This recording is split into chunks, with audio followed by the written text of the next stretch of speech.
yang pertama adalah kita pahami dulu urgensi pentingnya khusyuk itu sendiri. Tadi kita sudah jelaskan kita tidak akan bisa dapat solusi dari sholat kalau sholat kita tidak khusyuk, sholat kita tidak bisa memberi manfaat dalam kehidupan kita kalau kita tidak khusyuk. Nah, itu tinggal butuh kita bayangkan saja dengan pikiran.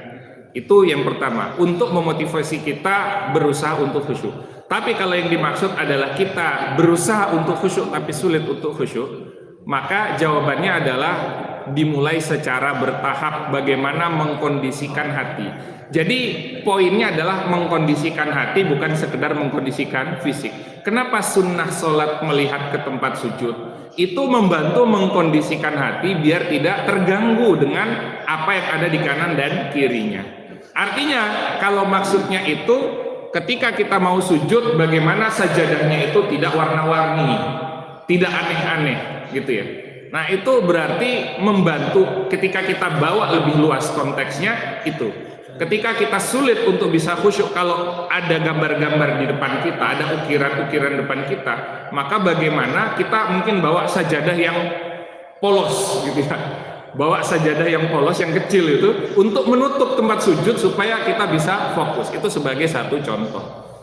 Jadi mengkondisikan hati, poinnya ada di sana. Kemudian memahami bacaan. Karena kalau kita tidak paham bacaan, secara otomatis pikiran kita akan melayang kemana-mana.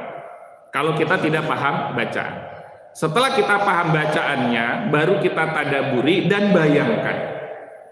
Ditadaburi dan bayangkan.